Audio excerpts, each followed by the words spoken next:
Assalamualaikum. Yang kena serang masa buat kopi, masa goreng kopi dekat Taman Hijau Karok tu. Makan-makan apa benda bisnes ni dengan anak Sehari ni, Pak Usuk A ni. Pak Us ni kenapa?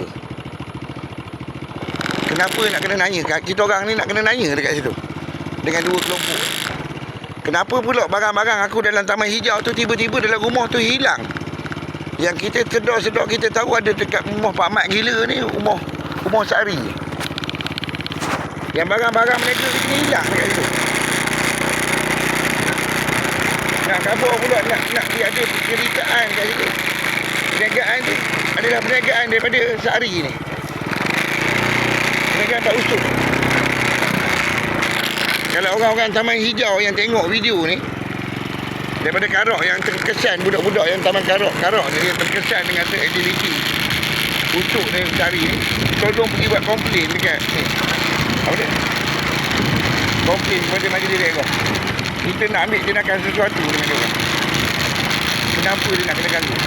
Sampai awang ni, sampai menyerang orang, sampai membunuh orang. Masa kita duduk dekat betul, dekat mana, dekat cakap ni, sampai membunuh orang awang. Dia dengan kelompok dia, dengan kanda-kanda dia, benda yang dia rimpun tu.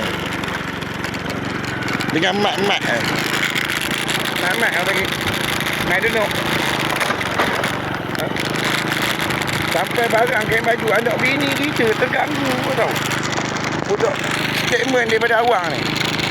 Yang peliknya aku, dia nak terangkan dalam radio.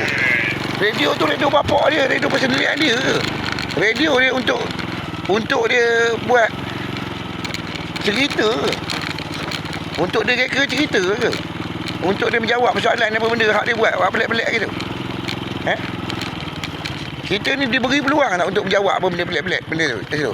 Okey, sekarang ni kita jawab. Dia kata kita ni kerani apa benda dekat situ. Daripada awal dulu dia dengan Angah Sehari ni apa benda pelik-pelik sangat-sangat. Demi Allah aku cakap.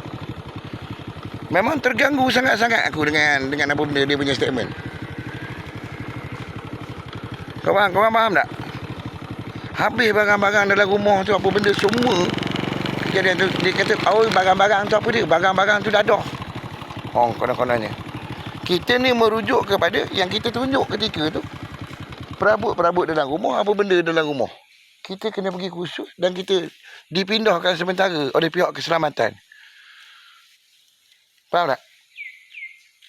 Yang Sehari ni kena curi barang-barang tu kenapa?